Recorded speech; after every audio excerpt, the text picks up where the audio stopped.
Welcome to Big Blend Radio, where we celebrate variety and how it adds spice to quality of life. So where were you when you were 18 years old? Where were you physically? And what were you up to? And importantly, what music were you listening to? Today is our second part of our Big Blend Radio 18th year anniversary celebration. And we are focusing on music. It is Music Monday after all, y'all. And we are going to start off with Joey Stuckey, who's on our Big Daily Blend shows every fourth Sunday. And Joey Stuckey is the official music ambassador of Macon, Georgia. He's an amazing musician, singer, songwriter, producer, and we kick it off with a message from him, and he reflects on his life then and now and music. Then we chat with Pierre Ben-Susan. Nancy and I had a wonderful conversation with him. He's a world-renowned guitarist who's been on our show for years. Then we go to a message from singer-songwriter Nikki Chris, who also talks about music, of course. And then we close the show with Lisa Snyderman, also known as Aedy. Lisa Snyderman is an amazing light in life. She talks about what she is doing in regards to musical theater for those with disabilities, talks about her life as a singer-songwriter, and also, of course, we talk about music from when we were 18 years old. So take a listen. Thank you for joining us on our Big Blend Radio 18th year celebration.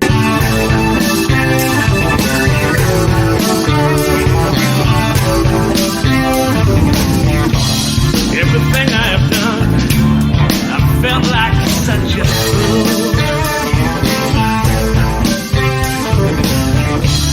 Every place I have gone just brings me back to you.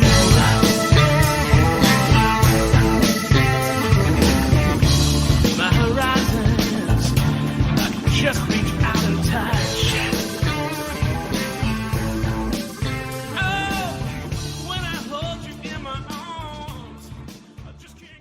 Hello, this is producer and artist Joey Stuckey, a member of the Big Blend family, and I am so honored and so proud to be associated with this incredible group of people. 18 years is quite a milestone, and it's incredible to think of all the incredible content. I'm using that word a lot, incredible. I'm going to use it again, incredible. It's incredible to think of all the varied content, the depth, the breadth of what you have created here with the Big Blend family, from the magazines to the podcasts to the playlists. And it's remarkable. I mean, everything from parks and travel to artificial intelligence, music, arts, culture. It's all here. And it's the kind of content that you just can't get anywhere else. It's absolutely fabulous. And so Lisa, Nancy, and all the Big Blend family, thank you again for having me along, and just thank you so much for doing what you do, and congratulations on 18 awesome, incredible years. At 18, I don't really have a lot of clear memories from that, because I graduated from high school when I was 14. That was kind of a big deal. And then I started college when I was 16. That was kind of a big deal. And then I got my first real break with my band on the front page of our local paper when I was 19. But 18 is, I don't remember anything really exciting happening that year. I'm sure something did, but it's been a minute since I was 18, so I'm a little foggy on it. But it was the 90s, and I have vivid recollections of some of the music that I was listening to then. I was listening to, living in Macon, Georgia, where I still live, where I serve as the official music ambassador. And I was listening to an Atlanta radio station. Now, I could only pick up this radio station late at night, and it was the college radio station, Album 88, WRAS, coming from Georgia State University. So I was hearing things like REM, Nirvana, Pearl Jam, a lot of the big alternative, hit makers from the 90s, but I was hearing a lot of the bigger bands before they broke. So I was the first person in my hometown to know about Nirvana and their Smells Like Teen Spirit tune and the Nevermind album and stuff like that. So those are the kind of things I was listening to. On the other spectrum, I was a big jazz fan and just discovered jazz music around this time. So I was listening to Spyro Gyra, which was my entree into the world of jazz. And then there was a public radio. We had Peach State Public Radio. And there was a broadcast live from a nightclub in Savannah called Hard Hearted Hannah's that was playing all this wonderful jazz music just live every Saturday night from a variety of different artists and things like that. And I eventually got to meet the man that put this amazing program on and actually had him play on my first record, which came out when I was about 20, 21, something like that. So, there were some things going on when I was 18 and some fond memories of the dream of being a professional musician and being able to make a living doing that. And just like hoping and believing that the sky was the limit, that I could, if these guys could do it, I could do it. And so that's kind of what I remember about being 18, living here in Macon, Georgia. And, it's just been a continuation of that dream ever since. I'm still doing all that stuff. I produce records for a living at my recording studio, and I tour all over the world speaking and performing as an artist and an educator. And, it's been a great life since I was 18. I've accomplished a lot of the goals I set out to accomplish. I still got a lot more dreams to fulfill, but, 18 is a little blurry, but, I do remember, loving and discovering a lot of music around that time, discovering the Smiths, which by the time I discovered them, they'd already been broken up several years. So I was a little late to the party, but, that's my thoughts about 18.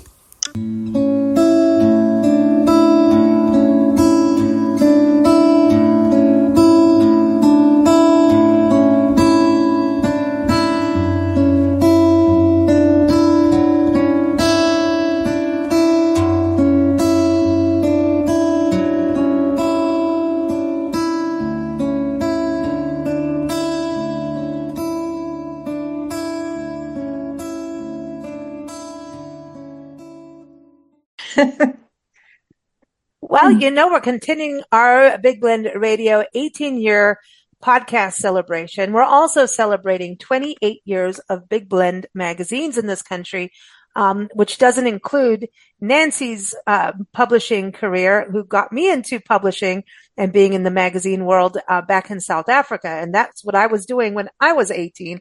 I was working for Nancy, and boy, did she make me work hard. If I was late, she hosed me down in the bed with the hose. She would get the garden hose and spray it on me and told me, really, you need to be on time. So let me just tell you, 18, I learned some big lessons there. But we are so excited to have, guitar virtuoso, an amazing musician, songwriter, and human being, Pierre Bensusan, back on the show. And you can go to his website, pierrebensusan.com. The link is in the episode notes. And we were figuring out that he pretty much, I think he's been on our shows for almost those 18 years. And he first joined us on Big Blend Radio. I don't even think we were Big Blend Radio then. I think we were still Southwestern, and we were doing our Champagne Sunday show. And he joined us with his album Vividly. And so we're going to put the song Mil Pot. I don't know if I'm saying it right, but he'll tell me. From Vividly. Bad. Is it not bad? Okay, I'm halfway there. Not bad. Not bad. Say it. Say it so everyone gets it right. Milpat. Yes. On the playlist for we're 18 years old. So welcome back, Pierre. How are you? Hey, thank you so much for having me. I'm Nancy and Lisa. I'm fantastic. I'm at home in France, taking my breath before to go on the road, starting in April to celebrate my 50th anniversary of my career next year. So from April until December, I'm going to be touring mostly, and I will be touring the United States and Canada between June and November. Oh, we can't wait. We're going to have to see you this year. Yes, that's the thing. Absolutely. We were so close a couple years ago, but we've got to make this work this year.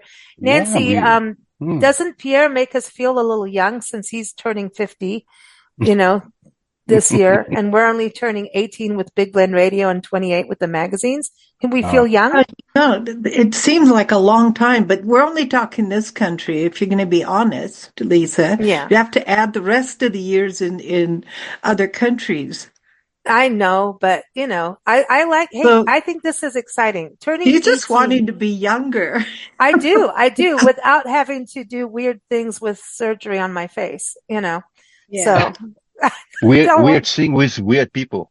yeah, I don't want to do weird. Well, it could be fun if you're going to do weird things with weird people. That could be fun, Pierre. Yes, exactly. Well, do Yes. you see weird people and weird things when you travel? I mean, we do all the time. Do you see things Yes, that kind of, some yeah. people think I'm weird myself anyway, so it's okay. And I don't feel particularly old. I don't feel young. I feel like I feel like I haven't had the time to get old. I was so busy enjoying Mhm. myself, my life, being a musician. Ah, I love Cool. that. I love You that. know. So Hmm.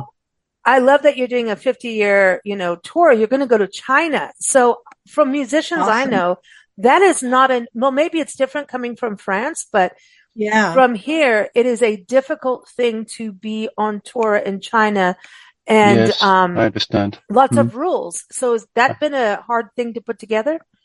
No, in fact, I've been touring China for the last almost 15 years, and I've seen a Wow. number of performers from United States, from Canada. In fact, they are open. They are very open. Obviously, there are a lot of artists touring from all Asia and playing in China, but they're open to the entire world. They welcome people. They are very welcoming. Mm, that's cool. And, I think also when you travel, does the audience change for your music per country, or is it they just identify with music as they identify with music? I think they identify with music. Of Mm, course, they have cultural differences, are going to apprehend things differently, whether they are Chinese, American, or Irish or French. But at the end hmm of the day, I want to feel and think that the music itself is a common denominator, mm, which makes people being together and feeling pretty much all the same. mm. Now, your background is also Algerian. Have you been to Algeria before? Oh, I was born there, and Mm, I was born oh, during the War of Independence in 1957, and then when that country became independent and when France decided to move out, my family didn't want to stay there. And so we went to mainland France. But, mm, unlike the other colonies of the French Empire, Algeria was not a colony. It was part of France. It was called France. mm, And so leaving Algeria was very, very difficult for my folks because all my ancestors are from there before the French colonized it in 1831.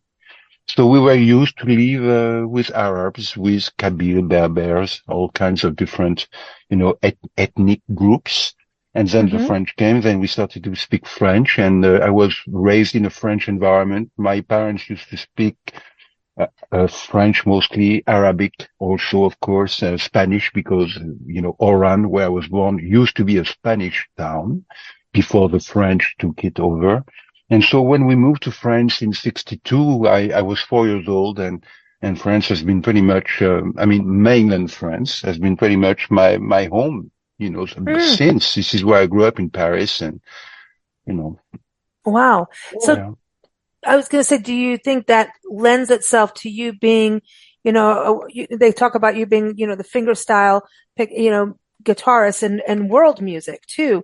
Do you think yeah. your background as a child and then moving to France, I mean, all these different influences influenced your music? Yes, I think our backgrounds definitely influence our lives.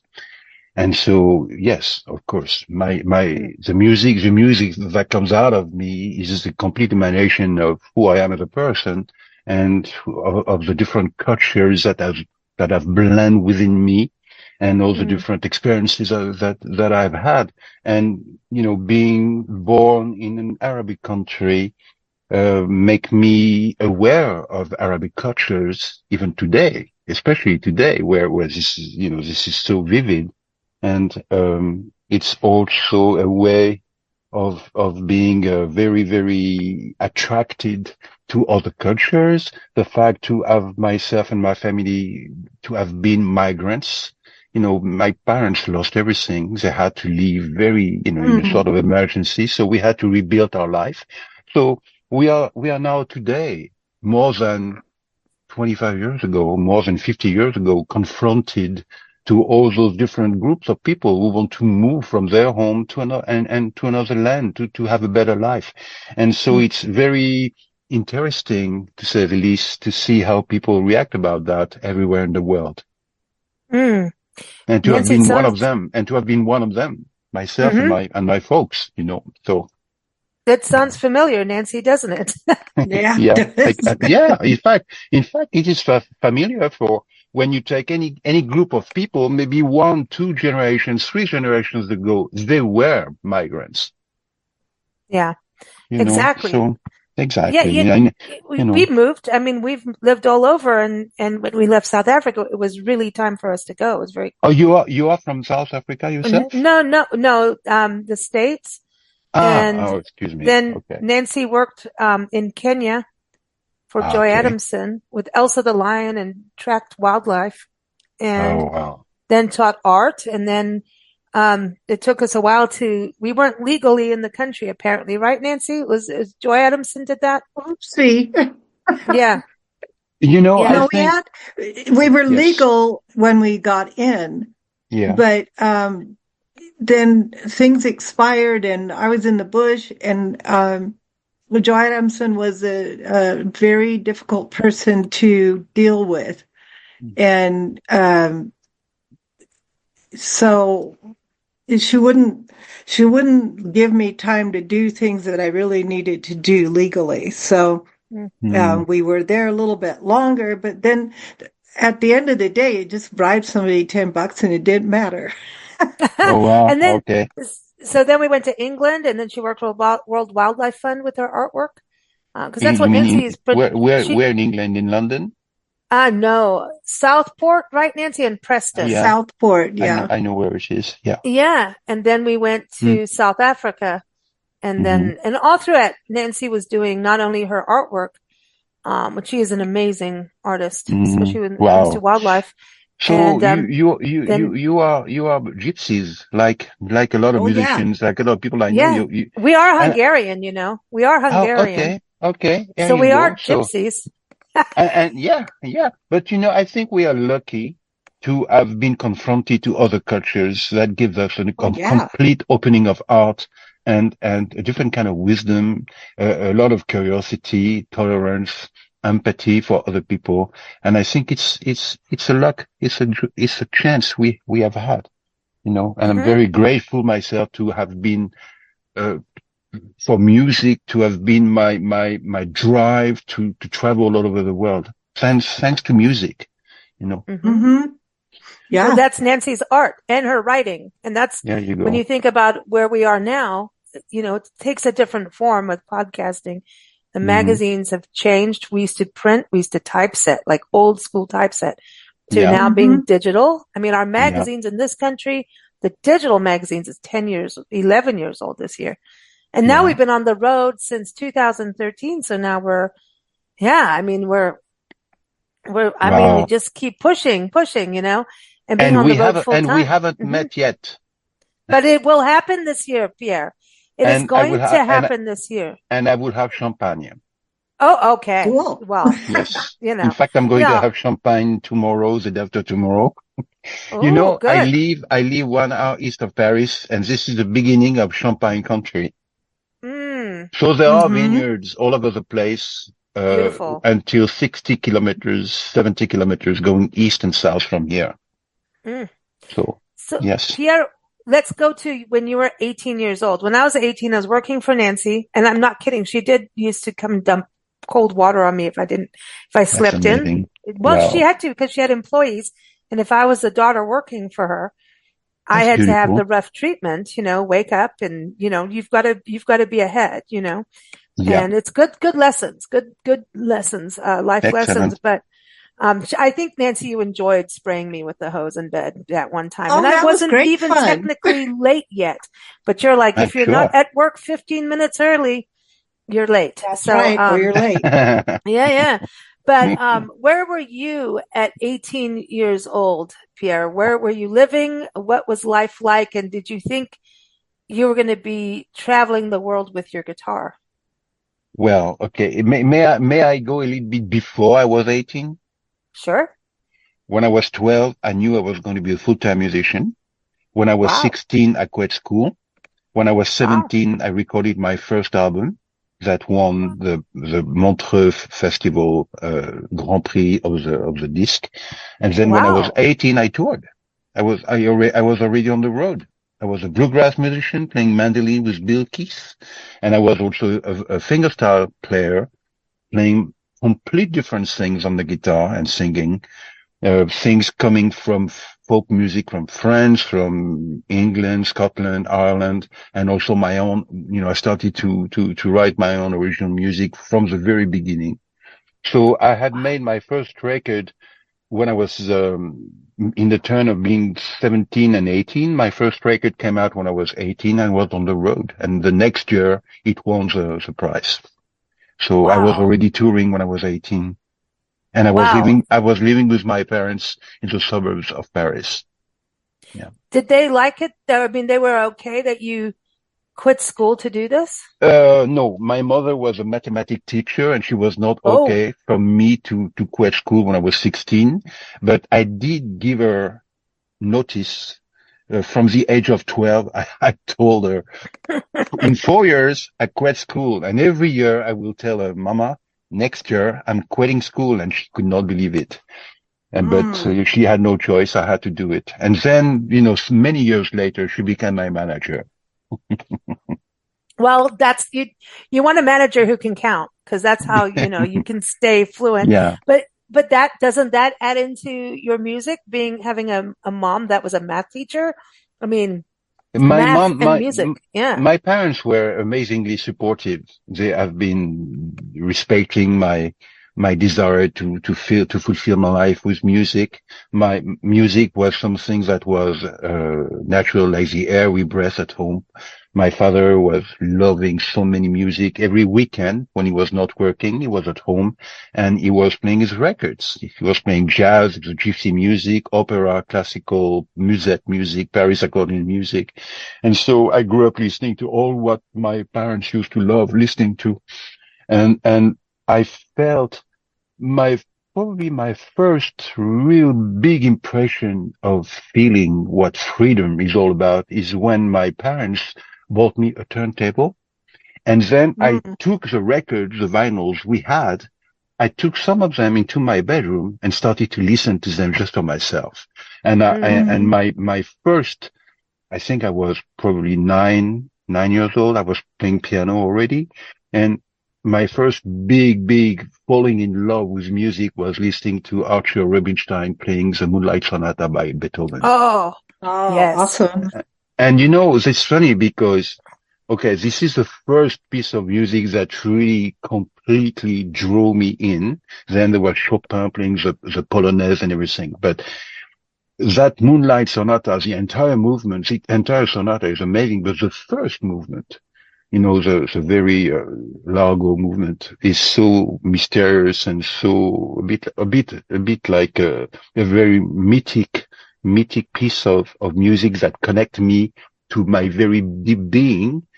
Just not long ago, I took my guitar, I took the score, I took a recording on YouTube of I don't remember who played it on piano, and learn it. And I'm going to Mm. play it at my concerts. Oh my gosh, that's Yeah, fantastic. cool. It's a Yeah, yeah. beautiful song. We used It, to play it, that when we okay. got back to this country. Nancy started, there's a company that sells and Yeah, teaches uh, musical organs. I have to always say musical organs.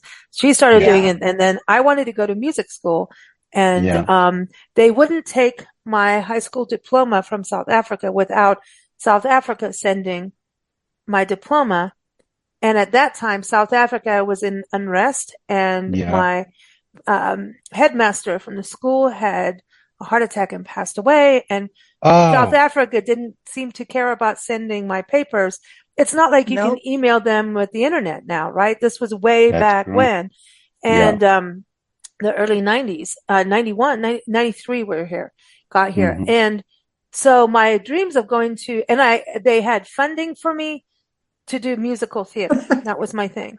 That's I amazing. wanted to graduate in that, and because I've got the voice for it and I love the dynamics of it and everything. And that didn't work. It's all because of seeing Hair on the Rocky Horror Picture Show, which was the last thing we did in the magazine in South Africa, Nancy, was a Rocky Horror Picture Show, which was a Okay. great, great, great album. That music it's underrated, I think, the Rocky Horror Picture Show. Yeah, And and it was banned it was in banned the in South country. Africa. It was banned, so I put it on the cover of the magazine because I knew we were leaving. I'm like, oh yeah, watch this. It just became So, unbanned.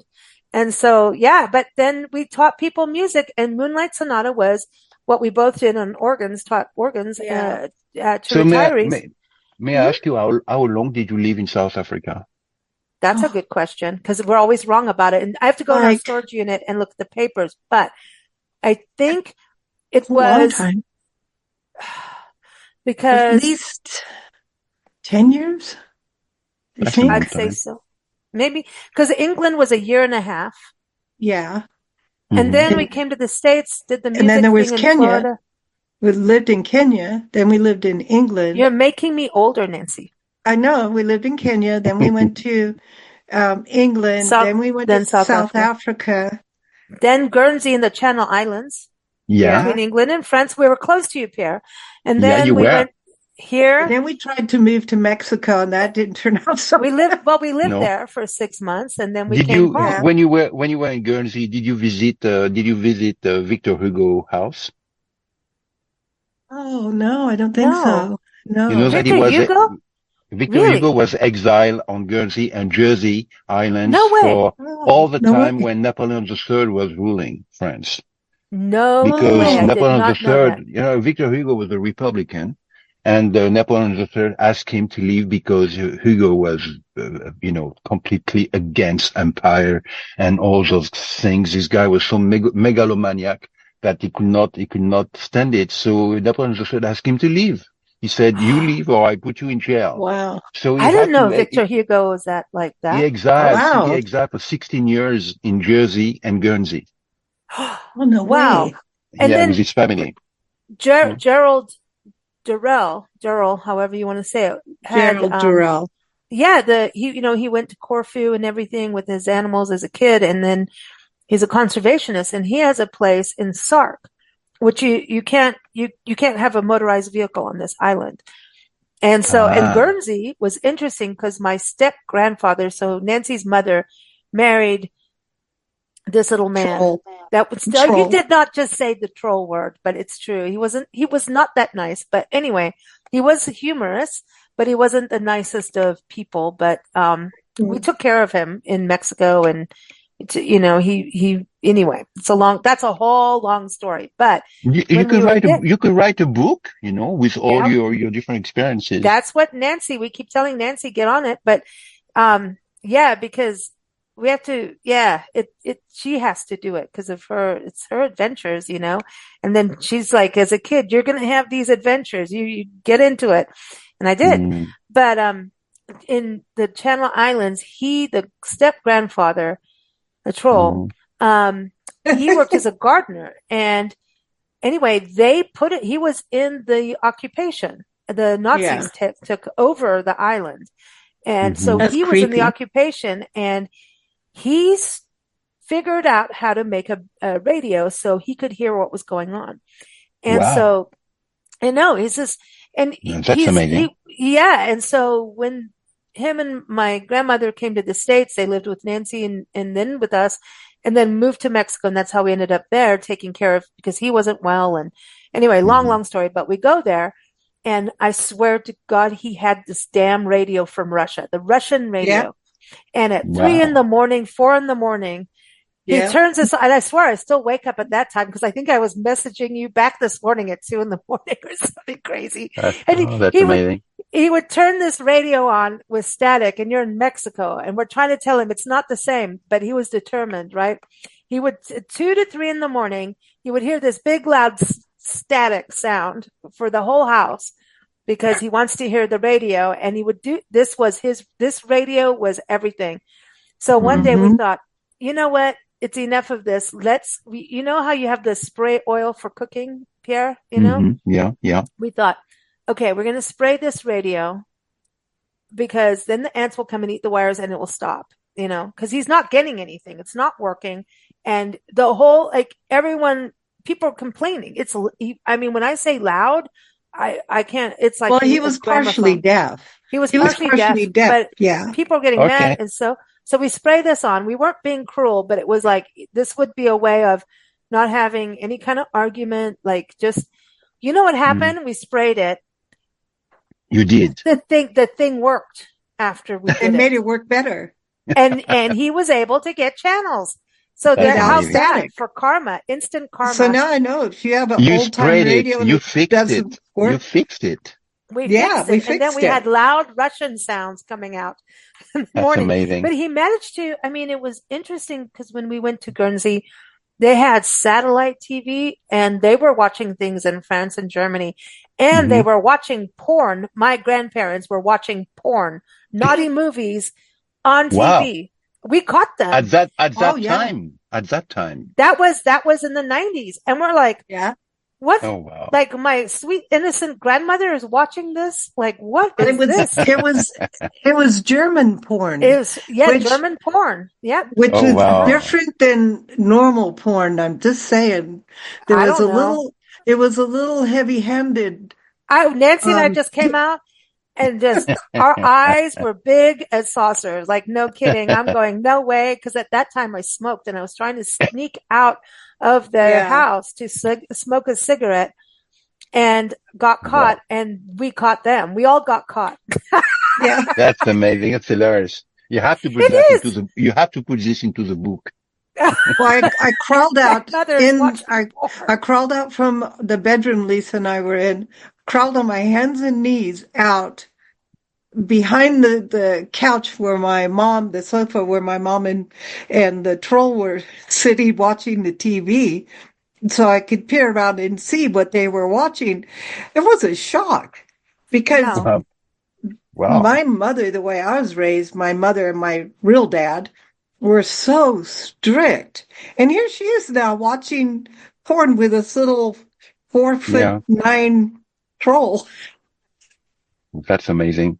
It could be a traumatism, sort of. It was funny. It was and I couldn't believe that she was watching it. And it's German, and they used a lot of whips. Well, Pierre, South Africa is very, very, I don't want to say Amish, but it was very clean. My friends and I weren't so much, but if you have a picture of Jesus Christ on the cross, they put boxes over his nipples and over his, lower portion of his body, so you don't see anything. That's how clean. I mean, then I don't know about now. Again, my friends and I were a little bit different, but it was very, very, the Rocky Horror Picture Show was banned for over 20 years. The Exorcist movie was banned. Anything, especially religious, like it's very, very clean. And, yet at the same time, horrible things were going on, right? You know how that is in the world. And so I was really shocked because you came out of this culture of clean, clean, clean. You can do what you can, I was just, it just was so different. And then going outside of the country, then when we went from the Channel Islands to America, we woke up, my uncle picked us up from the airport. We go to his house in Florida, in Port St. Lucie, and we wake up and the TV, you could turn the TV on during the day, which we didn't have. Early in the day, and they had talk shows where people were yelling at each other and having big family fights. And we were absolutely shocked that this could be anything that we were shocked. It was a big culture shock. Have you had culture shock in your travels like that from just different? I mean, I think things, I don't want to say we were behind in South Africa, but there was an era of, behind, but not. I mean, it's the most progressive and modernized city in or I mean, country in the Mm. continent of Africa. People forget it's a continent. But have you found that where it's like, whoa, okay, I gotta Yes, reel I it in, have. or yeah, I left Algeria when I was 4, but I never went back to Algeria, but I went to play in Morocco and in mm, Tunisia. And mm, it was a shock. It was a Yeah. shock. Yeah. And when I went to Japan, also it was a shock. When I went to China, it was oh a yeah, shock, so not the kind of shock where I'm thinking, oh my God, this is horrible. What's happening? It was like, oh uh, very interesting, in fact, and I'm yeah, yeah, especially going back to North Africa. I mm, felt very, very romantically close to my parents, to my siblings, to my uncles, aunts, to my grandparents. I thought, oh my God, so this is what they have been experiencing, living in an Arabic place with Arabic people in Muslim religion, with the mosque, with the muezzin calling for the prayer. And oh, I love that. this is what they have Mm. been going through, and it was a big enlightenment, you see. Mm, And going to Ireland also was a shock Mm. because I love Irish music, but music, in fact, made me want to travel and meet people to hmm see what kind of people can make this kind of music, why Mm. people are Cool. making the music they make. And so when I went to Ireland, I realized, I sort of felt in sync with music, the people, the philosophy of the place, the geography of the place, the history of the place, all the different, experience, sad and great they went through. Yeah, and I that's think it's fantastic to have cultural shock like this. Well, I think travel is probably, if, at least for me, the biggest part of being educated came from travel. I mean, I Yeah, of respect course. schools, and I think people should go to school for as long as Mm, they can. Learn as much as they can, but travel is a real eye opener. It mm, really mm. is. You I can't know, think of a better of, thing. I agree with you. As I told you, I left school when I was 16, but in Hmm fact, I learned a lot when I was at school, although I didn't like school at all, but I realized that I learned a lot when I was at school. I learned a lot, Yeah.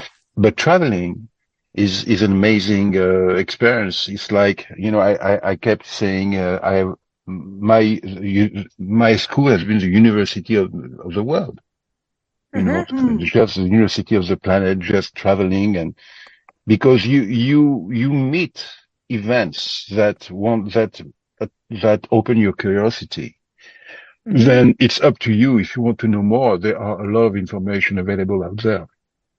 You mm, can talk with people, you can read books, hmm you can see documentaries, you can watch movies, and even more so today than then. So I think, yeah, you never, in fact, you never stop educating yourself.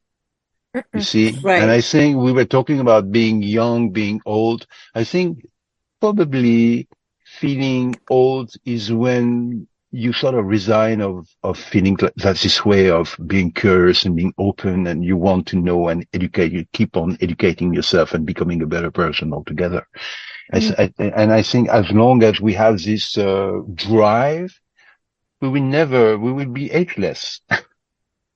Yeah, Mm.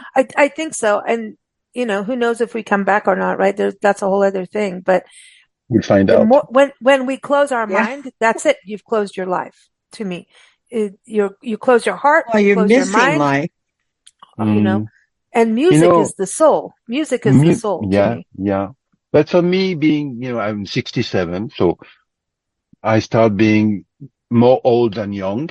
But yes, I have examples of musicians who have been playing until they were 90 years old, like Toot Tillmans, like Rubinstein, like Horowitz, um, and I could name many others. And those people, like Ray Charles, who have been playing, he was very old and he was still touring and he was blind, so Hmm he needed someone to assist him. But those people have been playing even even Quincy Jones, who just passed away not long ago, those people have been becoming even better artists in their old age. You see what I'm saying? I think More, so. Yeah. Look yeah, at Bob more, Dylan. I think Bob Bob Dylan. Dylan is aged like a beautiful wine with his voice. And, But that's it's me. interesting what he said, though. He says that, in fact, some journalist asked him, were you aware when you were making those songs, Blowing in the Wind and also that this was going to create such world charisma and stuff like this? And he said, absolutely not. And he said, those songs were very special and I could absolutely not do anything of this nature now. Yeah, it's different He because Mm-hmm. could, it's he what could not. Yeah. it isn't it like you always talk about how it just comes through you, like you're the vessel and this is coming Yeah. through, right? It to me it's all, Yes. you know, The fact of feeling, the emergency of the biologic, chronos makes me go to the essential today. I don't want Nancy, to, I don't, Nancy, yeah. Nancy just goes, I'm not putting up with this Yeah, anymore. exactly. There are things that you say, okay, I'm not going to put up with that. And you are also more relaxed about a lot of things. You decide to ignore certain things and not lose your energy and time to respond to whatever. Mm, But to Mm-hmm. concentrate on what is really makes your life still being significant. And mm, in my life, what makes my life being significant is, of course, being able being able to do justice to the music I write. mm. Yeah, Because I write stuff that I don't necessarily know how to play. I write what I hear, and although I have a great technique, I never have enough technique.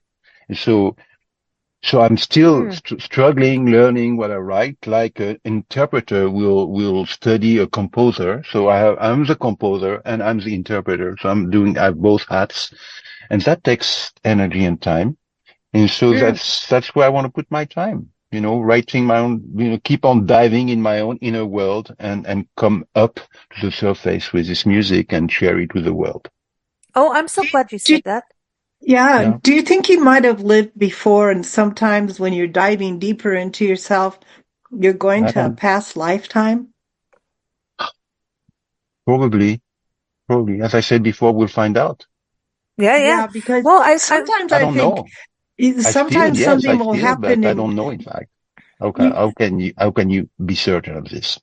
yeah, you can't really know, but sometimes, You can feel things, but my wife, yeah. for instance, she feels that our soul is going to, she believes. I mean, it's not a question of faith or even belief.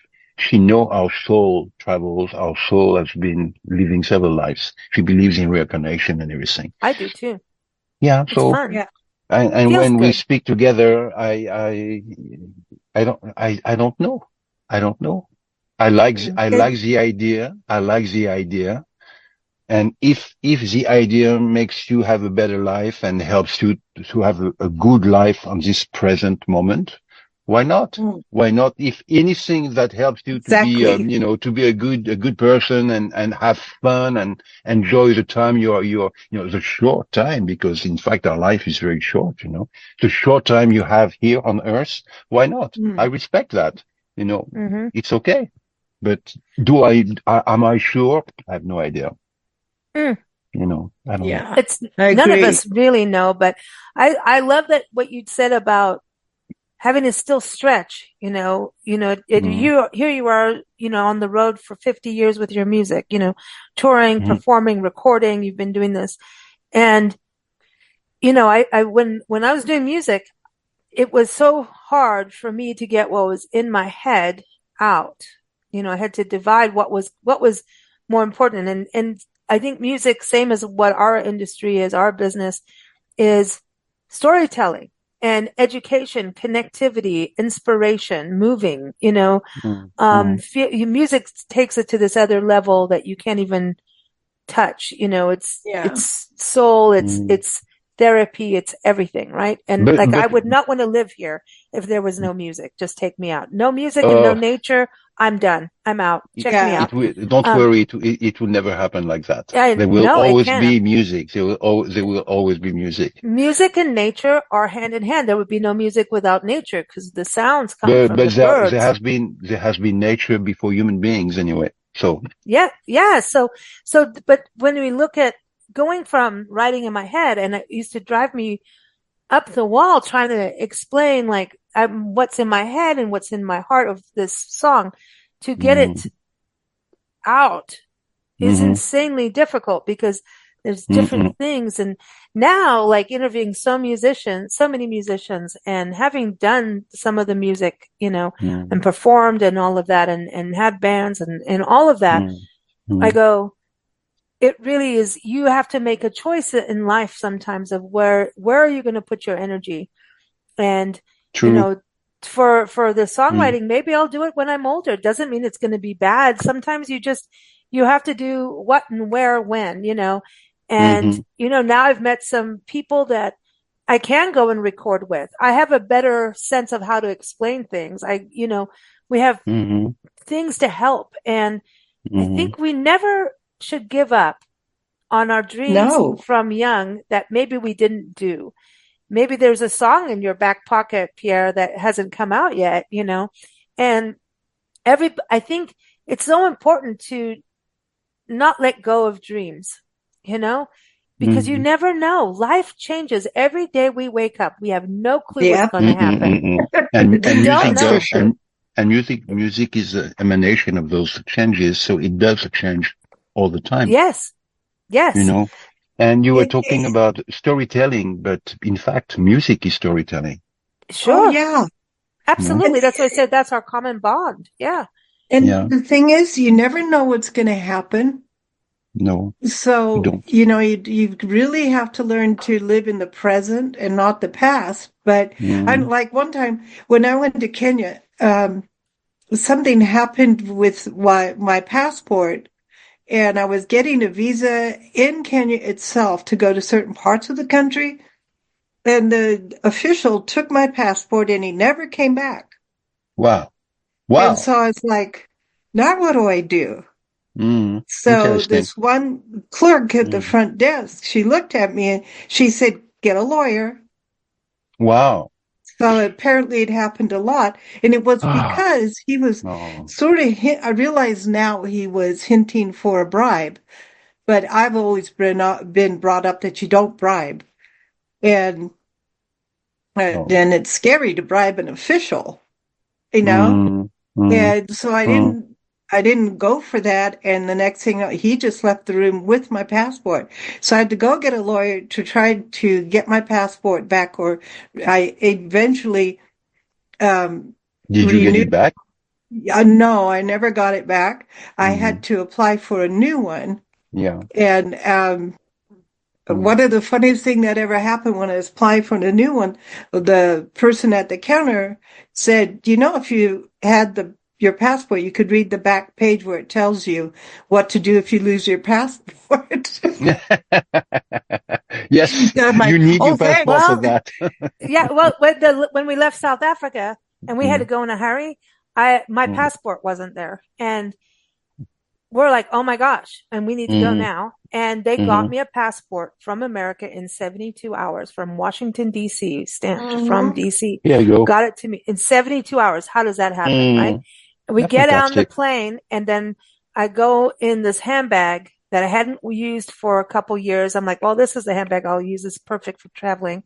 And because I mean, we didn't carry much when we left. Trust me, Yeah. with everything went away, lost all of it. And so we had this handbag, and I went in to get something, and lo and behold, it had this secret pocket, and there was the other passport. And now There you Nancy's looking at me.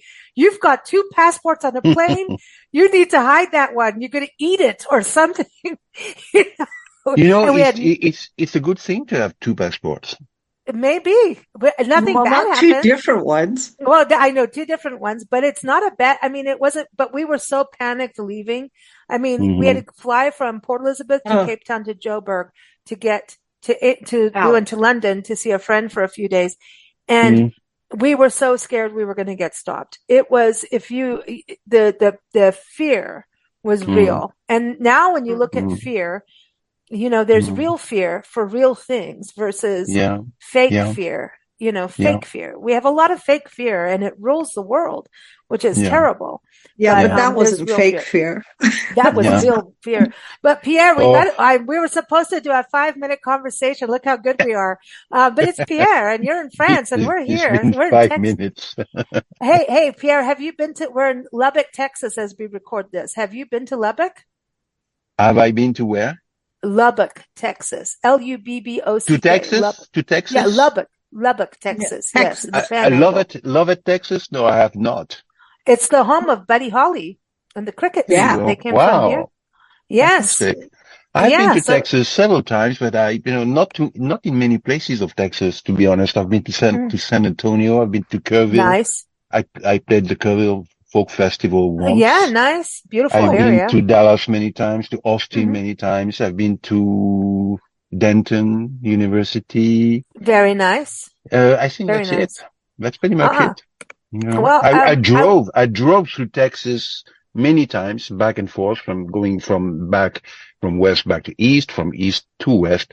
And you know what struck me in Texas? Many things struck me, but I was driving by night and I was speeding, and then a cop stopped oh. me and he said, well, so I see you are not from here. You are from Europe. I said, yes, I'm from France. I'm traveling, and I think I was speeding. He said, yeah, you were speeding. But he said to me, do you know why it's good to not be speeding at night? I said, tell me, please. He said, because of the dear. wildlife.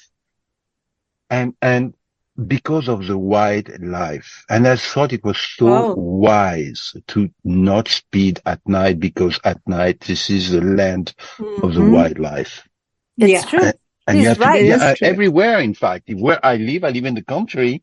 And, from that time, from that very, very experience, now when I drive at night, I slow down. Yeah.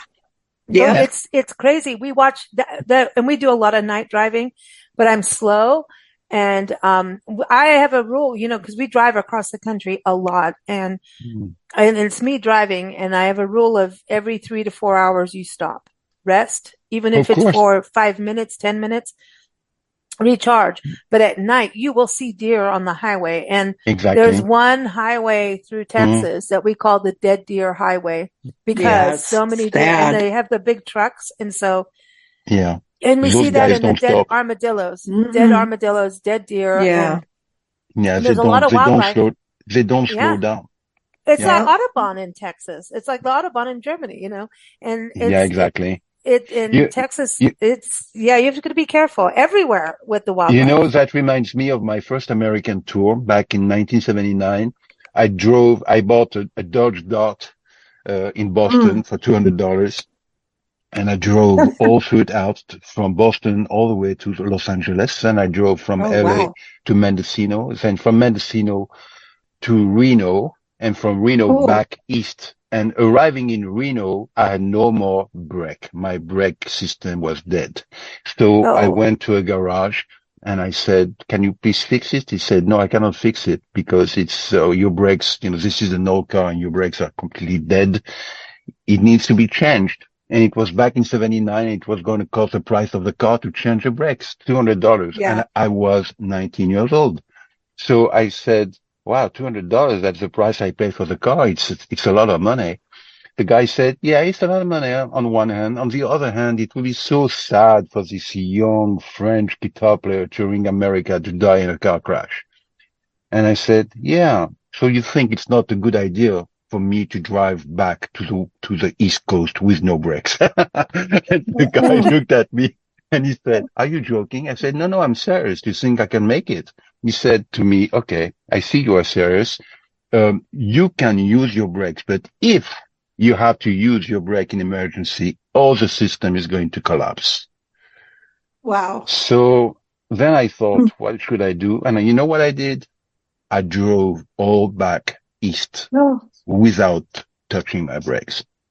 oh, you are Oh, you are kindred spirits, man. I was, This is I this was, is I was 19. yeah, yeah. but there is this I don't know, there is You remind me I need to get the oil change in the car now. Yes, But Lisa. this is because this 2024, Nancy and I were very Mhm. lucky to dodge hurricanes, Oh, 4 of wow. them. We were in and Yeah. out Yeah. of them. And thank you for doing the recording for the Hurricane Helene benefit for Asheville and the East Tennessee, You're Georgia. We welcome. went to Savannah, Georgia. I had no clue.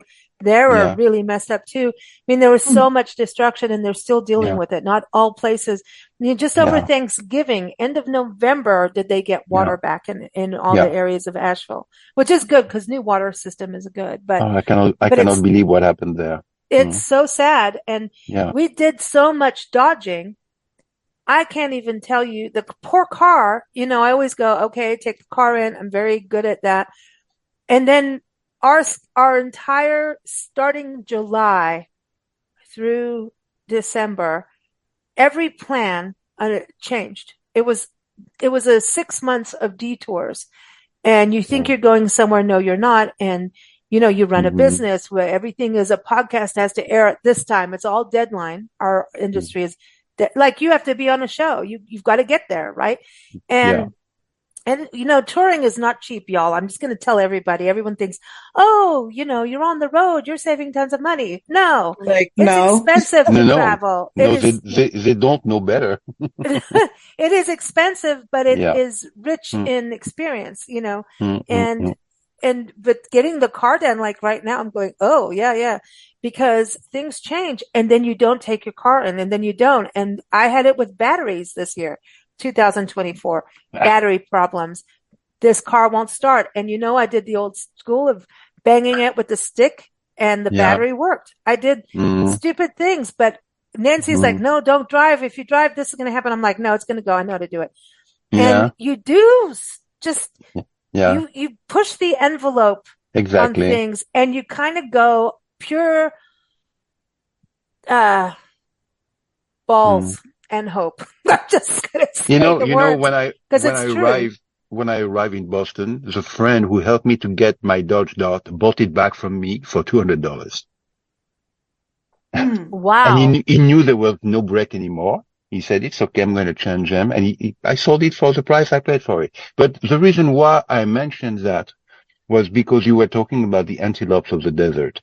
And so this garage guy in Reno, he said, one thing you want to be very, very attentive to is if you drive at night, you are going to cross antelopes. In fact, you are going to cross their roads. They will be attracted by the light of by your lights. They will cross the road. So you have to be very careful to not break them.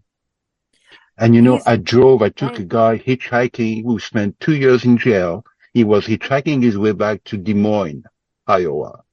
And I said to him, do you have your driving license? He said, yes, I do. And he showed it to me. I said, okay. Second, I need to warn you, there are no brakes on this car. You want to do the ride with me? If you do, we go to Des Moines and I'm on my way to play a concert in Chicago. He said, okay, no problem. I'll go with you. So we both Oh drove boy. that car with no brakes. This guy was amazing. He told me why he went to jail and what happened in his life and how he changed and everything. So it's very, very educational for me and warm, on a human level, very, very deep.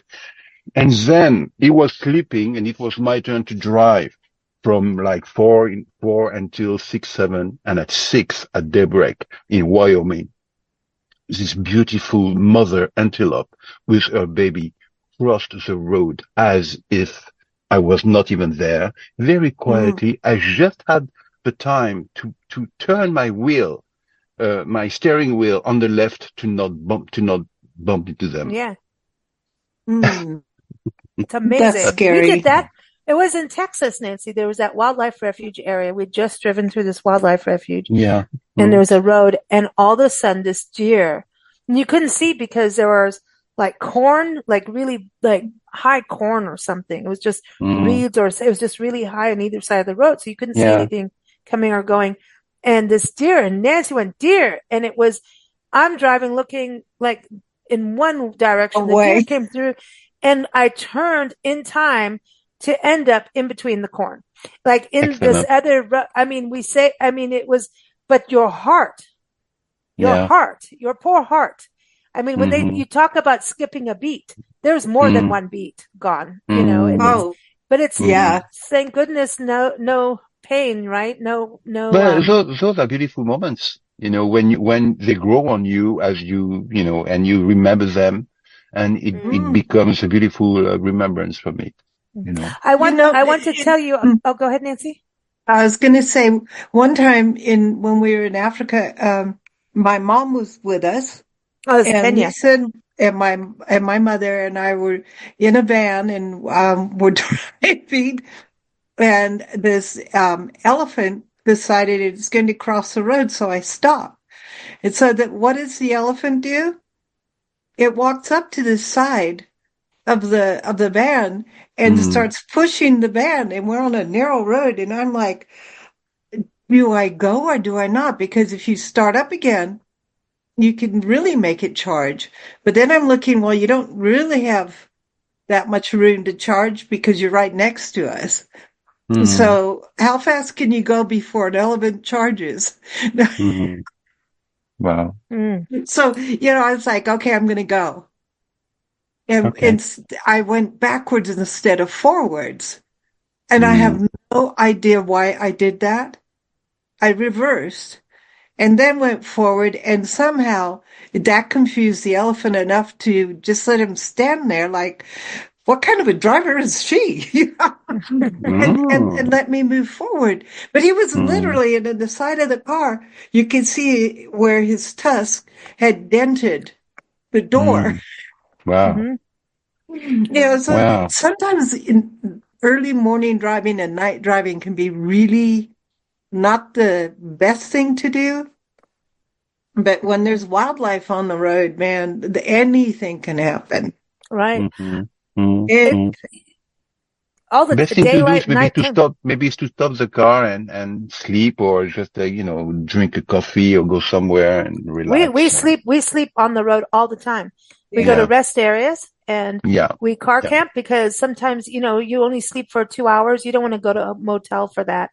of And course. and then Mm, we have time where, yeah, we get hotels or mm, we pet sit mm, as we travel, but mm. it's you you go to rest areas and Nancy and I love it. You know So what? You're you, sitting Mm, in your car and you're yeah, sitting up, you sleep good, but mm, you see other people doing exactly the same. You can tell the difference between people okay, traveling through and actual road warriors that yeah, are yeah, doing the same thing as you. mm, And you can tell by their car, you can tell yeah, about their the level attitude. of, Mm, yeah. they know the drill. They know the yeah. rest area drill. And then we So watch people, we people watch and it's let fun. me let me ask you something. You spend most of your time traveling. Yeah. Hmm. Whole time. So when you are not traveling, where are you based? In We're different, full time. no, we don't, we have a storage unit in Tucson. That's Oh, it. in Tucson? Okay, Hmm. Hmm. okay, Tucson is our kind of home. It yeah, is home, okay. but once we went on the road is why, we're trying to So be as light-footed as possible. And how why long have a how house? how long do you spend on the road within a year? The whole The whole time. year. Oh my God, that's amazing. No, that's what I This say. is We're on that's the something road I could nonstop. There's this is no something I going could home. not do. I could not do that. No, but what we do, we signed up to do This this is why we drink wine. from an interview we did with Yeah. with a company called Trusted House House Sitters. sitters, yeah. Mm-hmm. Yeah, Mm, we interviewed this lady, and It was she's during COVID. Angela, and mm, she said, "Why don't you Pet why sitting. don't you start pet sitting? Because this is during COVID, and all the hotels and restaurants were closing." And we're like, uh, "Now what are we going to do?" mm, So mm, she said, "Go pet sit in And people's we love homes." animals. I mean, we went on the Yeah. road when our cat died. We said, well, then why are Yeah. we here? Let's go. And mm, we've So always been on the we road. So we go mm. into people's homes and we pet sit for their pets. We water their gardens. They make sure that the house is secure and animals are happy. And so, Um, and the internet's better than hotels Yeah. mhm. most of the time. Well, Yeah. And it's changing. that's that's what we've been doing for years now. We've been That's doing, we've amazing. been, pet sitting this year, 2025, for in July, 4th of July. And what we're recording right now is our very first pet sit. Will be 5 years pet sitting, and we love it. We've done over 130 something pet sits. That's and amazing.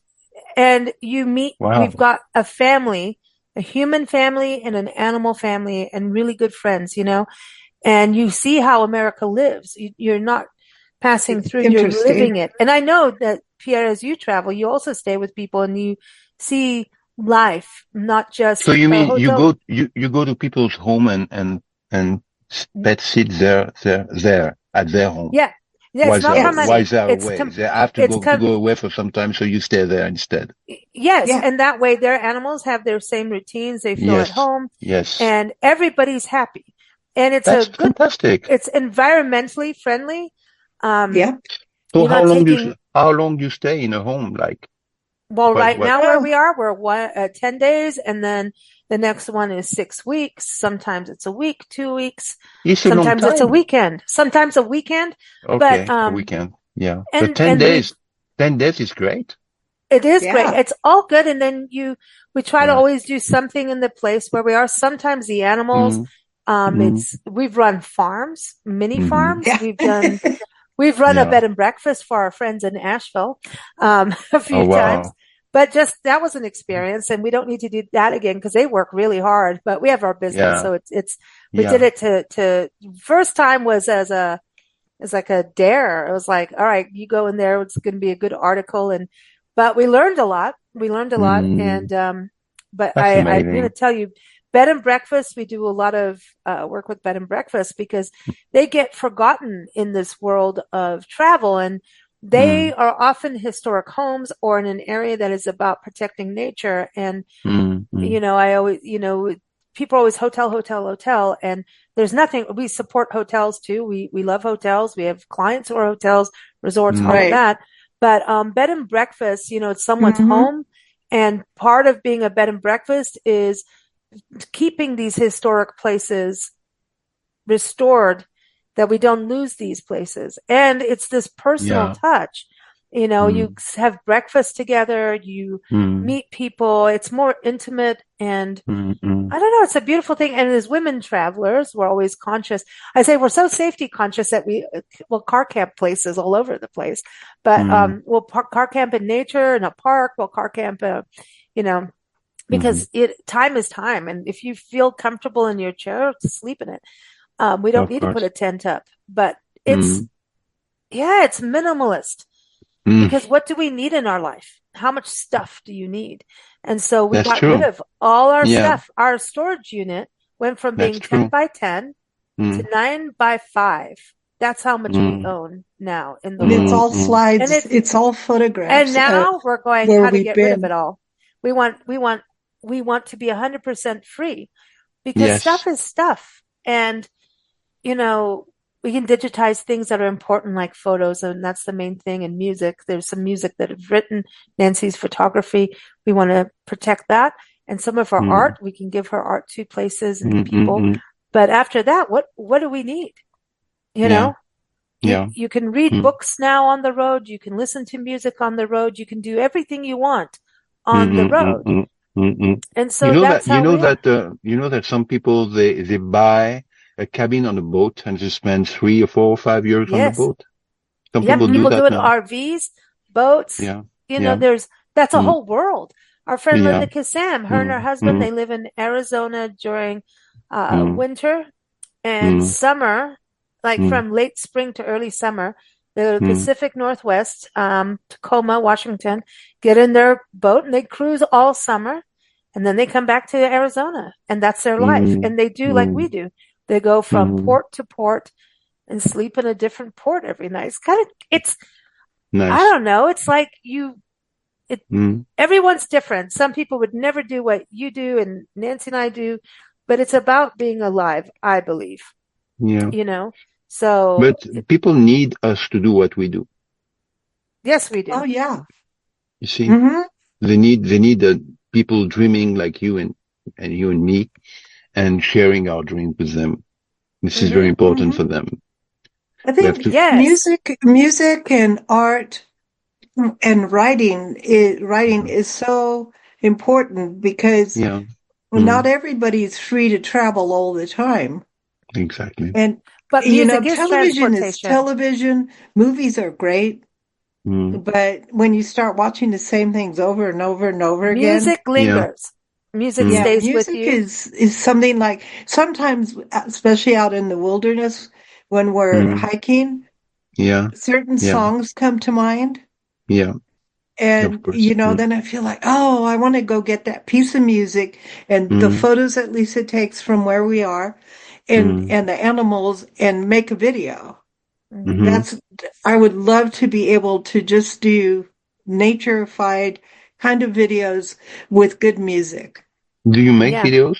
Yeah. Yeah. Yes. Yeah. Hmm. We do Yeah. Okay. videos too. We do a little bit of everything. Pierre, Yeah. Yes. when you were 18, what is, Mm. so we can do this to our playlist too, Oh, our 18 years old playlist. What is the music that you want on that playlist from who you were listening to when you were 18? When I was 18, I was listening to Johnny Mitchell, Mm. an album that is called Blue, which is Mm. I think a classic and probably Very classic. one of the one I would bring with me to a desert island if I could if I could listen to any yeah. music there. There was Cat Stevens, Chief of the Tillerman that I was listening Oh, to. yes. One I of Yeah. my was first listening albums. also to Crosby, Oh, Stills, Nash and Young, Four-Way mm. Street, a double live vinyl. I was listening to a French songwriter by the name of Georges Brassens, Mm. and I learned a lot of his songs. I was listening to Bob Dylan, and I learned a lot of his songs. And just Mm. recently, I started to do a cover of one of his songs, which I would like to play on my next concerts.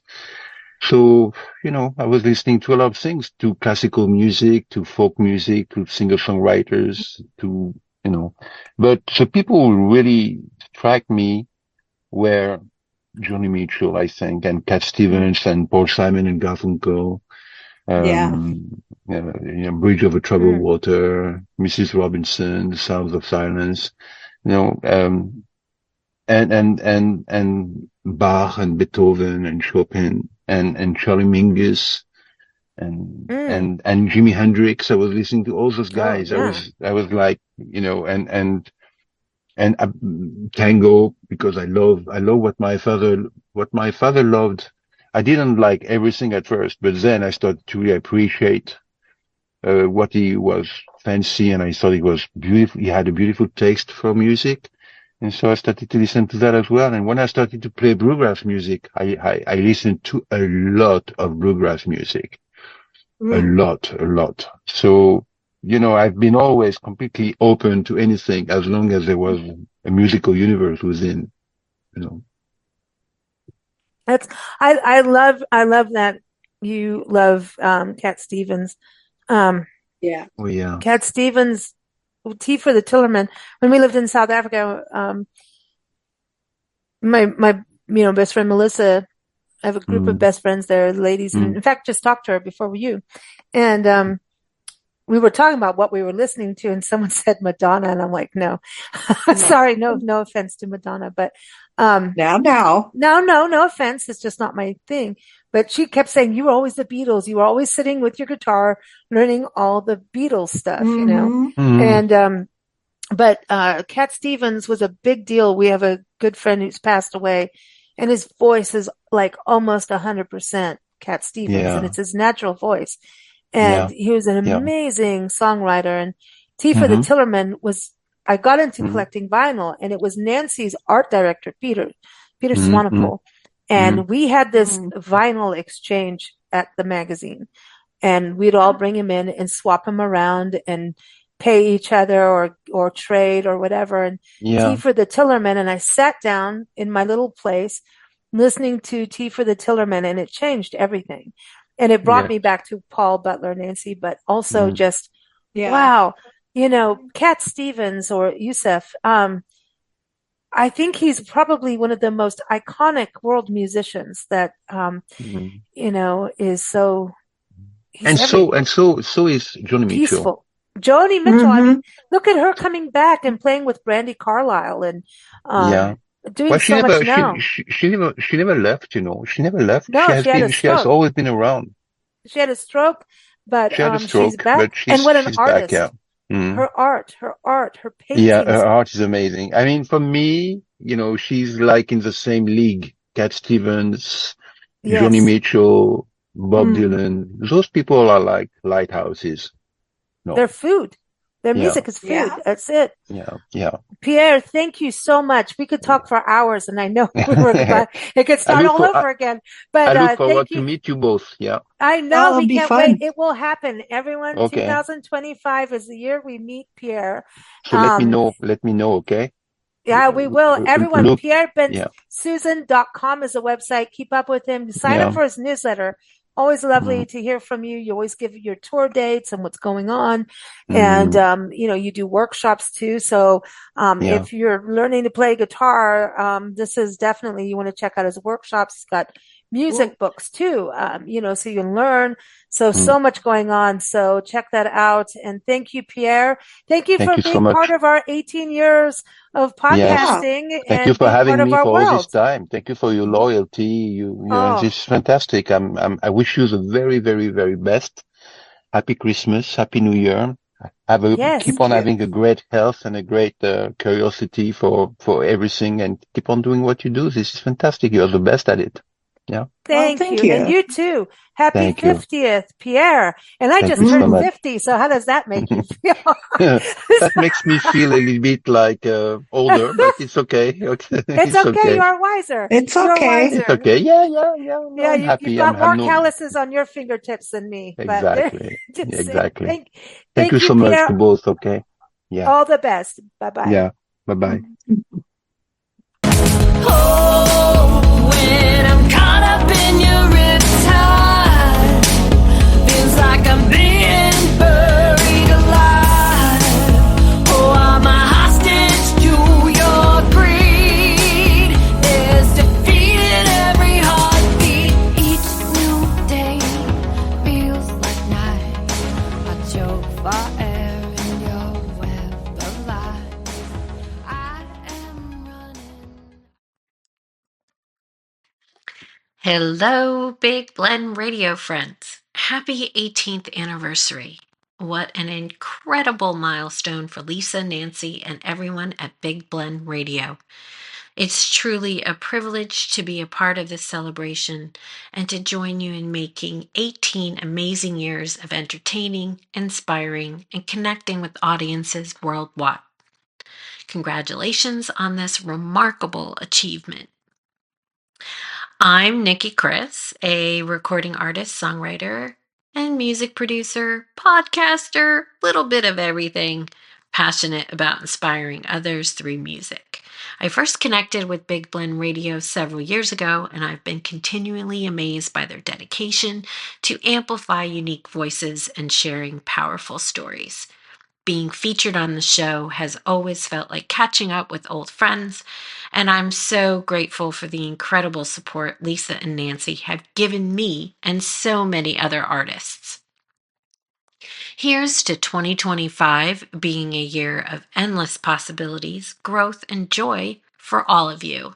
I'm especially excited about the release of my new album, Unleashed, and the opportunity to connect with even more listeners. Cheers to new music, new memories, and another fantastic year for Big Blend Radio. Where was I at 18? When I think back, it was a tough time. It was my senior year of high school, navigating a lot of uncertainty and challenges at home. I felt like everything was shifting around me and was trying to figure out my place in it all. That's when music became my escape. It was the one thing that gave me comfort and allowed me to dream beyond my circumstances. Going away to college was both exciting and maybe a little scary, but it represented a fresh start. I threw myself into school and music as a way to cope and find myself. Those experiences shaped the artist that I am today, teaching me to pour my emotions into my work and connect with others who may feel the same. Pop culture and music were so influential when I was 18. 80s hair bands.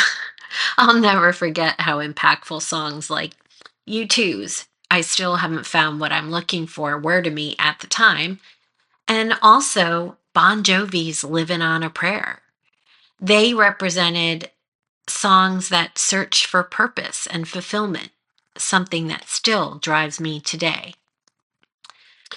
And with that, I'd like to thank Lisa and Nancy of Big Blend Radio for including me in this milestone celebration. Congratulations on 18 amazing years of Big Blend Radio. I'm honored to be a part of it and look forward to many more years of inspiring stories and connections. Sending you lots of hugs and all the best. And happy 18th anniversary. I need a sign to remind me who I was, who I still am inside. I need a reason to hold on, let go, or swim for my life. And I hear this faint voice.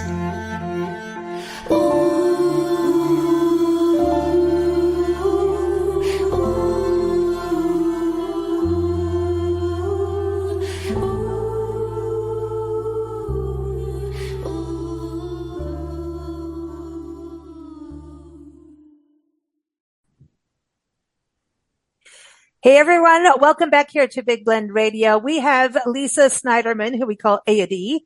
You can go to her website, admuse.com. She's a singer, songwriter, performer. She does all kinds of amazing projects that all have to do with the arts and also to do with wellness. And she is back on the show to help us celebrate 28 years of Big Blend Publishing, but we're specifically focusing on our 18-year birthday of Big Blend Radio. And Lisa has been on the shows, I know, for over 10 years, at least 10 to 12. I'm going to think 12 to 13, 14 years. She has been on the podcast. So welcome back, Lisa. How are you? Hey, it's great to be here. And that is so wild to think that you are turning 18. I know. Nancy, how do you feel being 18? I feel good. I know. I think we all get to have champagne. I think you came on one of our champagnes. You've been on a few Champagne Sunday shows, music shows. And when you first came on, you were promoting your different albums. And because you've always been a storyteller, wouldn't you say with your music and everything you do, storytelling is part of your main soul, storytelling? Absolutely. And even, because of what I'm dealing with health and illness, it kind of encouraged me to go on a path that explored storytelling even more with audiobooks. And so I remember coming onto your show years ago with all of these fantasy musical audiobooks that I had adapted. Right. And so, storytelling's been at the heart. Yeah. And so let's talk about your music side. When did that begin for you? Oh my gosh. I think it was 2006 when I first kind of, penned my artist name as Aidi, and it's basically the muse of song, because Aidi is, in Greek mythology, was the muse of song. And so I've been, basically as Aidi, as an artist, I've been working since 2006. Wow. And award winning as well. And I remember when you first came on the show, having to help us pronounce Aidi, while we were sipping champagne. And isn't that right, Nancy?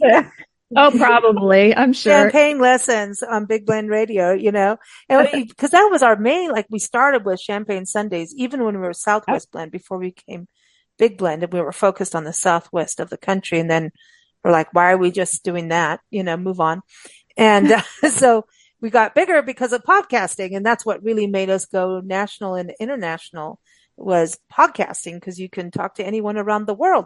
Remember, Nancy, we had Rufino Winery from Italy come on a show. Right. We had people all Australia, like Dino Jag, the musician, and we're like, why are we still Southwest Blend? Let's be Big Blend. And so Now it is. And now it's all kinds of digital magazines. And I think we have about 40 podcast channels now, which Wow. is a little crazy. Yeah. And you've been on ones with quality of life. Tell everybody about the Grieving Project and what that is about, because, and everyone, you can go to thegrievingproject.com. All the links are in the episode notes. So you can just quickly click on that. Tell everyone about that, because that's something, you started with your music coming on the shows and then the audiobooks, and then the Grieving Project is pretty massive. Thank you. Yeah, the Grieving Project is, in essence, because I live at home with chronic illness, I was intending to bring live theater experience to those like me who can't attend live theater. And I'm also had realized that I spent so many years creating, and all of these things that I've done through albums and books and videos and all of the ways that I've been creative, that I had forgotten to grieve my illness. So it really encouraged me during the pandemic to create an audiobook that set the stages of grief to music. And then I've been adapting that to a stage musical for the last 4 years. And the Grieving Project is really special to me because it basically, is a way that I can, kind of put my experiences into a musical that can hopefully have affinity for others, right, who might have gone through something similar. And we actually have changed the name, so I'm rebranding. It's actually called How the Light Gets In, and it is a musical that's reimagining theater and accessibility, and it's blending live performance and immersive virtual experience. So you can check out the Grieving Project musical under thegrievingproject.com/musical and see much more about that. That's very cool. And you use the word blend. You get extra points, extra birthday points. Yeah. And the one really cool thing that just happened is we were awarded a large grant from Doris Duke. So we we're now exploring some of this immersive tech and accessibility, basically, to be able to do that before we're having a full production. And that is really amazing place to be, because we can really fine tune all the things that we want to do before, we bring it to a full production. So are you using AI at all for this? When you look at these kinds of the technology that's out there. I know a friend, Joey Stuckey, is a blind musician, and he co-hosts our Fourth Sunday Big Daily Blend show. He does so much in trying to improve and communicate what, those with visual impairments need, or impairments. Impairments? That's my new word. It's a good word. Yeah. Hey, impairments, impairments. Yeah, I like that. He's really working with that, and he says AI can do so much. Yet, of course, we have all kinds of safeguards that need to happen with AI. But have you used AI in anything that you're doing to help? Yes, I'm a proponent of the mostly ChatGPT, which is a language learning model, an LLM. And so I use that generatively in a lot of what I'm doing in the show, to just as a creator, as a playwright, that's how I'm using AI. But we also use AI in different ways. There's in the platform itself, the digital platform that we're exploring, and then we're looking in the future to use like chat, ASL bot would be really something that would be fun, right? Like, so we'll definitely be exploring ways that AI can be in the development of this show. Yeah. It's interesting because I think people's fear is like, okay, well, there's the thing about it, thievery, right? So that's AI and thievery of other artists. Right. But, it's really, it's not taking away from doing art. It is, when you're using it, because you get to modify whatever spits back out, right? And create from there. So it's, that's why I call it generative, right? For me, it's very generative. It gives me a world of ideas, some of which really resonate, and then I might, go down that bunny trail. So that's how I use it, right? I think, and then I also use it oftentimes for things like grant writing. These models are really effective for being able to get things very concise, etc. So, but we're going to be exploring all kinds of accessibility features. So people like Joey and my friend Precious, who's also a blind musician, are able to participate in every aspect of this, to be able to have access at different points, right? Whether it's logging into the platform, navigating the platform, etc. Because when I talk about this show, we're talking about both a live and a virtual experience, right?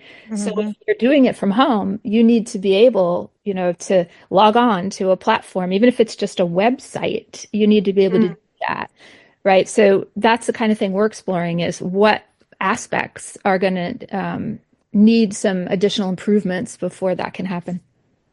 That's cool, Yeah. to make, the arts accessible, because, sometimes it is just, some of the simplest things we all take for granted and don't even think about, right? So has that been part of what you've been busy over the last few years, is even finding out what are the needs? Right. Like, and also expanding them. So when I say reimagining theater and accessibility, what that means to me is putting accessibility as a grounding in all of the project and all aspects of the project, right? From the narrative all the way to the stage. A lot of people sometimes think of accessibility as, oh, it's an ADA thing, where you come in and it's an after the fact that we have to think about accessibility. And a lot of times people won't budget necessarily for that. We're thinking of it from a way that it's embed into the project. So that, here's a fun one for you. I got to participate by robot. And what that means is my access, because I couldn't be in person with my team. We did a proof of concept earlier this year in Baltimore after an artist residency. And for the entire production, I got to be there by robot. Well, so the robot's in Baltimore and I'm at home in California and I'm controlling the robot. And that means that I get to have an immersive experience with my team that's different than just sitting on Zoom, right? I can actually drive around the space. I can interact with people there, right? So it's a very different way. And that was my access. So we're thinking about accessibility in really different novel ways. Uh-oh, Nancy, don't even think about it. Yeah. Don't even robot. I'm thinking. She wants a robot. She'll be like, Yeah. but this is exciting how things can happen, because I think it gives people hope too, that things can change in a positive way, when sometimes, disabilities and impairments can be really depressing, and that's even what you were talking about, going through the grieving process. It's like, so you have to kind of go through that so you can shed that skin and then move into a newer light. And these tools are there, which we didn't have a long time ago. I mean, we may have had them, but not be accessible to those who need accessibility. Does that make sense? To have? Yes, and but I'll also say some people are born with disabilities, so there's a spectrum, right? Some people, it isn't just, they may have had a different identity, and they might be grieving their former selves, but other people have been born into, right? So there's a whole spectrum. And I think that what we're trying to do is say there are people that haven't been able to attend live theater, and we are bringing theater in new ways. And it might be people with disabilities and chronic illness. It might be due to geography. It might be due to economics. It might be due to people who can't access theaters because they're inaccessible, right? So all of this is why we want to be able to bring theater in new ways to these, populations that might have been underserved for theater. That is cool. And through this, have you done any studies about the benefits and importance of theater for people to, and especially to even have it as something live like that? Well, we're not necessarily doing studies ourselves, but definitely, right? I mean, there are so many studies that show benefits of arts to the connection, I should say, between like mental health and art. To the point where now, people are actually prescribing mental health, right? Like art therapy is now something that I've been reading about that is being prescribed, right? That kind of thing. And I love that's actually something that doctors will prescribe, art therapy. I That's think cool that's also because it's relaxation and learning and experimenting at the same time. Mm-hmm. Mhm. Yeah, Because you never Nancy. know what's going to happen.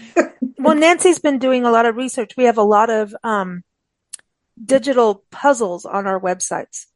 Mm-hmm. As we travel, full time on our Love Your Parks tour, going to all these parks, and boy, that's been since 2012. We are 13 years. Is that our lucky number? Yeah. On and off the road full time. I think we've done at least 9 or 10 of those years full time on the road. And Oh, so we wow. do all these jigsaw puzzles Yeah. because we always thought it was cool for a way for people to listen to a podcast, like maybe a park ranger, travel writer, whatever on both of our sites, we have them, and do a jigsaw puzzle. We have crossword puzzles, things like that, to kind of slow down. It's a way to slow down, take a listen to something and engage. And Nancy just got like knee deep. We used to do a lot of coloring books too. Oh, Even when we were it's printing our magazine, we did coloring books. And Nancy, have gone like, we're almost like we're just going to do a website just on puzzles, because not only is it economically good for destinations like parks and communities, there are stats that show that if people do a jigsaw puzzle of an area, the chances of them actually going to that place jumps up, right, Nancy? You're the Oh, one I doing all this love work. that. Right, right. Oh, And that makes so much sense. This is like not just stress reduction and mood and all of that, but you're actually saying that people are more likely to go visit. That is so right. neat. And and then also there's the fact that it wards off dementia, Yeah. Alzheimer's, Hmm. and all, so it keeps the brain active. And if you're physically doing a puzzle, your hand-eye coordination gets better, Oh, yeah. especially as you age, I you do know. puzzles all the time, not both Oh, jigsaw, but also variety puzzle kind of things, and also hidden object games. So I'm mm, a big gamer in some ways, not the kind that are, the group games, but more like a single player game. And actually, the show that I'm doing, the How the Light Gets In, is actually using a game and putting my characters in a game. So that's part of the fun that I'm having, is being able to combine my passions. oh, oh, that's cool. Well, the game yeah. part of it, like what Nancy's saying, that all these medical benefits, Yeah. they've done real studies. It's like this is super healthy for you, but also like when it's a park or a destination, I feel like it's for someone who cannot go there. Yeah. It could be physically, it could be financially, like you were talking about too, that they are having this immersive experience. Like they're going to see a flower that they may not have known about. Like if we do a wildflower puzzle, do you know all these wildflowers? Have you seen them? But if you've not seen them, at least you're having this intimate experience with this Oh yeah. flower. Oh yeah. We don't have smell-o-vision yet. It's coming. And sometimes you don't want smell-o-vision if we're out, pet sitting on a farm or something, doing That's a Okay. podcast. true. But That's very true. I know we were just taking care of a goat, and I was doing a podcast with him. I said, "Look, I'm glad we're not doing video." He's like, "Why?" I said, "No, man, I smell like a goat." And That's hilarious. you don't want to. And if Zoom had like smell this, you wouldn't like it. Though I don't mind smelling like a goat. Um, That's so I'm not going to say anything. no, but I think these things are going to happen. I think down the road we are going to have. It's going to get that immersive in some way. I really do believe. Oh yeah, like I remember during the pandemic, even just going onto the Louvre and other museums when they started closing their doors, Yeah. would turn to the web so that you could have experiences. And some have Hmm. 360, meaning, right, they have a camera that's set up that you can actually turn and look in all different directions so that you can see the exhibits. And that is so neat, right, for people like me who maybe couldn't get to a museum and go and be able to experience the art, right? So Yeah. That's awesome. similar things where you're walking through the woods or you're in VR headsets and you're able to go into, Yosemite or what, like those That's kinds of things. Definitely, I could see that. Yeah, the Nice. National Park Service did a whole bunch in regards to sight and sound. And so they take you into wilderness areas where it's filmed so you can actually hear. They did it in Sequoia and Kings Canyon National Park, where you go out on the wilderness areas. And they have, if you go in the higher elevations, because not all of us can go climb up there, right? And so they have bighorn sheep, which I did not know there. And the bighorn sheep, you can hear them, when they start locking horns, you can hear that when they're going through the mating season and all of that, but you can hear that clang, Yeah. It's not even a clang. It's just like, Yeah. and it's like, wow, it's like a cracketing clash. And I'm going, wow, that's amazing. I remember filming an alligator out in the Okefenokee Swamp in Georgia. And I thought, wow, who knew about the sound? And that's something we're looking at working on is sound. So those who are sight impaired can hear what national parks and parks sound like. So they can be there, because I think they're often left out of, if they can't see a park and someone's talking about protecting the beauty of this park, I'm sure people care. But if they can actually experience it in some way and maybe hear the birds and hear all of that, that it'll help, sway votes for the land and for nature, but give people this experience that they may not ever get. And that's what they were doing in Sequoia Kings Canyon. In many parks, it's a way to take the parks out of the parks to the people. And also because of overpopulation in parks of people. I love that. Balance. It's part of what they call audio description. So even movies, and you can see on YouTube if what that means in essence is somebody is describing the experience, not just what the captions would be, right? If somebody was actually speaking, that kind of thing, it would be, hey, there are birds chirping in the side, and you'd see the birds, or there are 17 trees sitting in a stand, right? Like it tells you, so that they put you in the environment. So audio description is really great, and that's what we're using a lot. Basically audio description is even on Broadway. Like you can find audio description everywhere.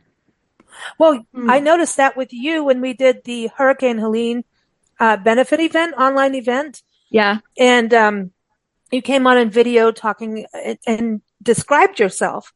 And I was like, that is super cool. And you're like, this is my age, and I've got brown hair. I've got you were talking about your hair, and I'm like, wow, your eye color. And I was like, and then I think I was on one of something on the Grieving Project and realized that everyone was doing that. And it was interesting, because I think we are so audio now too. Yeah. And unless, lack of hearing is disability for someone, which obviously it is. I know a lot of people who are deaf who are musicians, and amazing musicians too, that work off of vibration. And, but it's fascinating to me about the audio, like how the audio books are right there with hardcover books in importance and in number of sales. It's kind of like, it seems like digital, hardcover, and audio are split in thirds when you look at how, a third of the books of each, which is exciting. And podcasts, it's not going away. Podcasting is getting bigger, and more people are listening to content because they may be driving, they may be hanging out with their cat, and like talking to their cat while they're listening. Maybe you're having to do the dishes. If you're doing the dishes, you need a good podcast or music or an audio story. So I think we're really going in that realm, and it is a way for things to get into your system, if that makes sense. Like for you to take in the information is audio. And for some, it's an easier way than even reading it is to take in audio. So I think it's exciting. Wow. So there's a lot, I think, and I'll just respond quickly. Yeah. I was recording artists and music professionals with disabilities, which is RAMP's secretary and engagement co-chair for several years. And there were people that were on our executive committee, and I was the minority. 3, I think, on our executive committee were blind or low vision.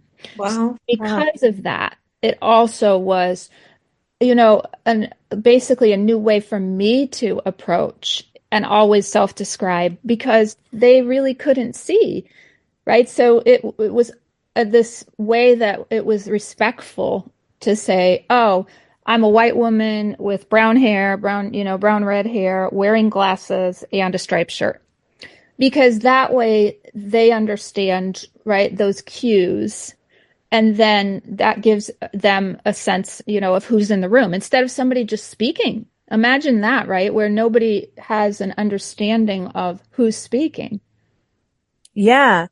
I was thinking that too. We had to do we had a meeting, an important meeting, like a proposal kind of thing. And I was supposed to do it on Zoom video, but we were out running a hurricane. And so I had to call in from a rest area on the road somewhere. I think we were somewhere in Texas. I don't know.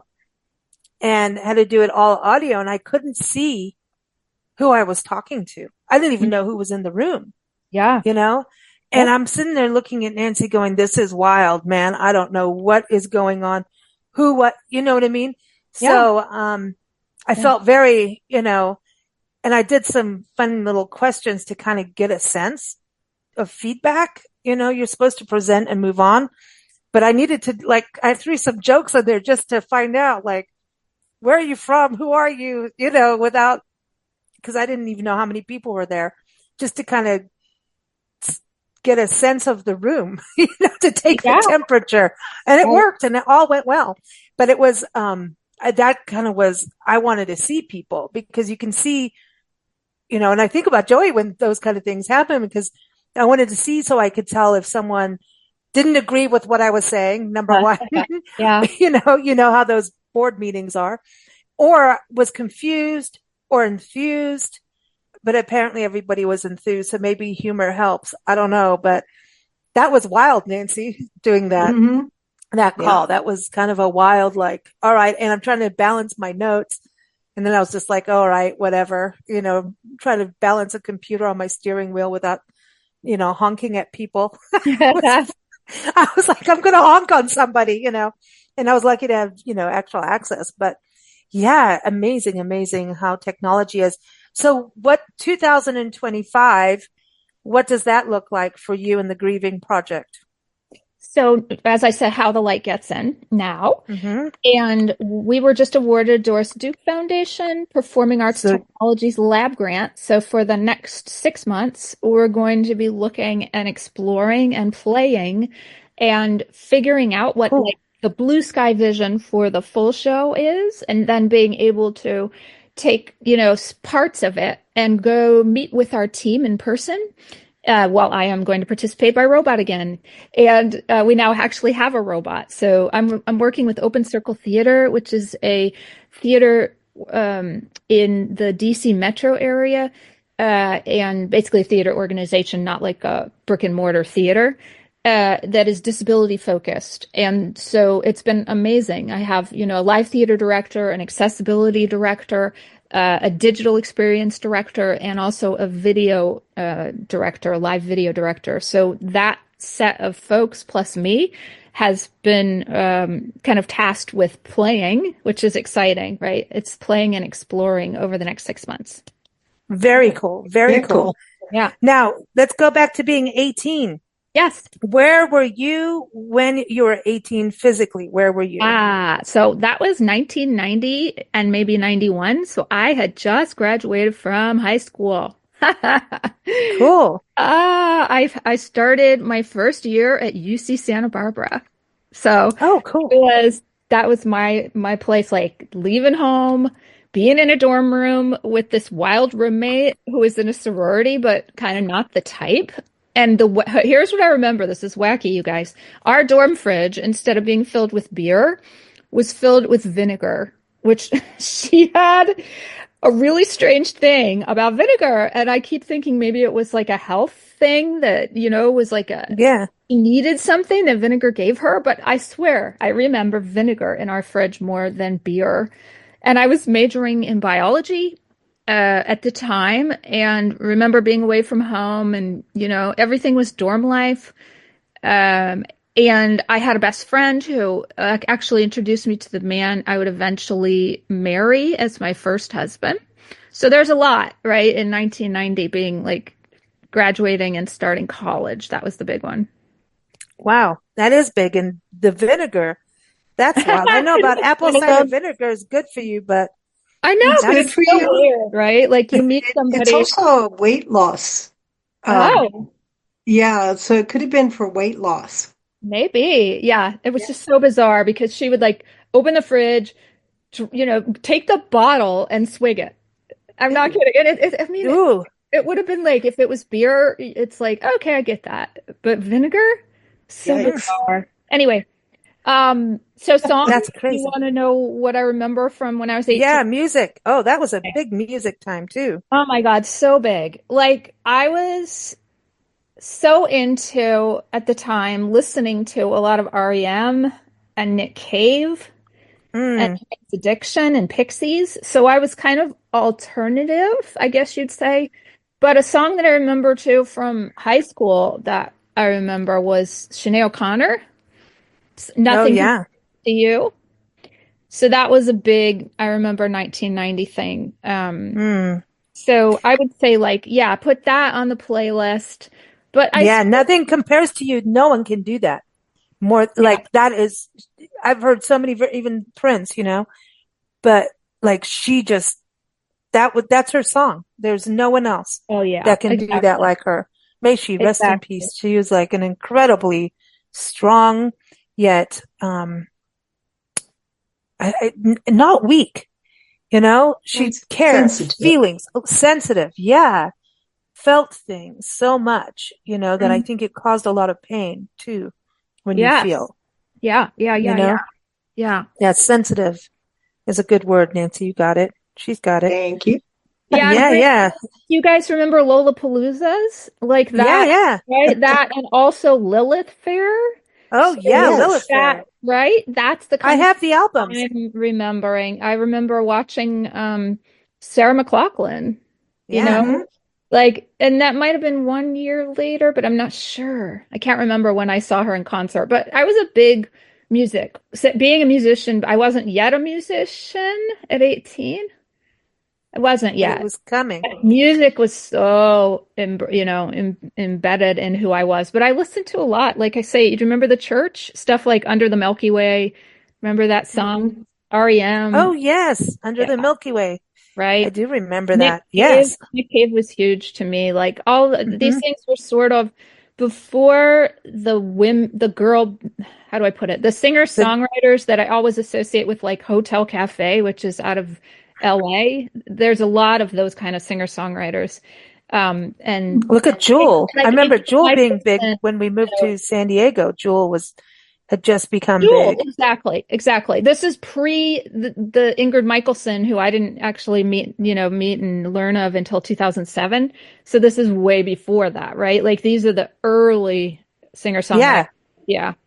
And Jewel, there was a revolution going, and it really was from Sarah McLachlan. And what was great about Lilith Fair, they had people like Emmylou Harris get up yeah. there, and you know, oh, who was the lady that sang Kane? Gosh, oh man, it was fantastic. It was everyone that just came together Yeah. in You the know what walks of though? life. I might be too early. I might it happened later. I think that the Lilith Fair didn't happen until like 7 years later. But anyway, the Yeah, 90s is what I'm still remembering, right? But yeah. What about Alanis Morissette? yeah, That she came. I mean, it was kind of like, yeah, I know what you're talking about. It was like before, and then all of a sudden, boom, here we are. yeah. And they were doing the diva shows on VH1 at that time Oh, that's too. right. Yeah, see, it's funny because I was a huge MTV girl from the moment MTV released with the Buggles, like, right, the very first song but then once I went to college, I think it's probably because I was so busy, right, having to study and like have a life, Drink vinegar. all of that and drink vinegar, that I don't feel like I kept up with the MTV stuff right in 90 because you know what I mean? I was so much more like paying attention in the 80s. But I think maybe Yeah, MTV sort of not, I don't know, not that it was gone, but it wasn't as popular 90. I don't know. I don't know because we didn't have it where I was growing up in South Africa. We didn't have Oh, MTV at that time that I No. recall. You had the Um, Palm Beach Club. no, that was Kenya. Yeah, South Africa, we didn't. I don't think we got MTV yet. And our music was on the English and Japanese side of distribution. They go hand in hand in music, and CDs had just come out that last year. I remember The Cure being a big deal. Yeah, The Cure has to be listed in I here. remember going to Tower. Do you guys remember Tower Records? I don't know if it was always a thing, but Tower was big where I was living in the Bay Area. And I remember going to meet The Cure because they were signing CDs, not records. This was later, but I still remember going to meet Robert Smith at Tower Records. Wow. And they're still touring now. Isn't that wild? Funny. It's so cool. I know. Yeah. It is funny. It is the Love Cats. Well, Lisa, this is cool. Now, do you have any songs of your own that you want to add to the playlist? Oh, I'm sure I can find something that I will add. Should I just do that after, or? Yeah, sure. Or if you have something off the top of your head, just tell me and we'll add it. Like we could just do something like Perfect Day. Perfect Day sounds good. Mm-hmm. Yeah, that is good. That's a good one. Yeah. Cool. I like it. Well, Lisa, thank you so much for being on our shows over the years and for all you're doing. It's amazing. See the growth?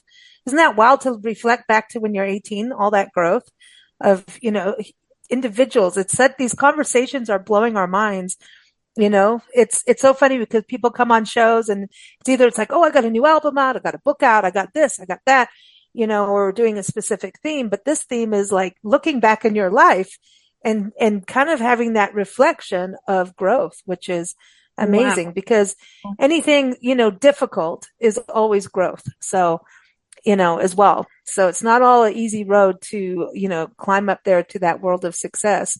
Every bump is a lesson, and sometimes they're easier to learn and sometimes they're harder. And sometimes it sucks, but you have to keep going, Right. But I think for me, it's creating through all of it. And that is the through line. Even at 18, even though I wasn't doing this professionally, I know there were already seeds planted, right? My journal writing like anything that I was doing creatively were all sparks until 2006, like I said, that I actually started, my own artistry and started putting out albums and all those things. But it was like in 2002 that I remember joining my first cover band where I really got my muse and started writing songs, so all of this, I'm sure, has always been a through line of like, I've always felt like art has been part of me. Very cool. Everyone, keep up with Lisa at aodemuse.com. That's AOEDE muse.com, and also thegrievingproject.com. The links are in the episode notes. Thank you so much, Lisa, and Happy New Year. Yeah. Thank you. To you too. Cool. Thank you for listening to Big Blend Radio. Keep up with our shows at bigblendradio.com.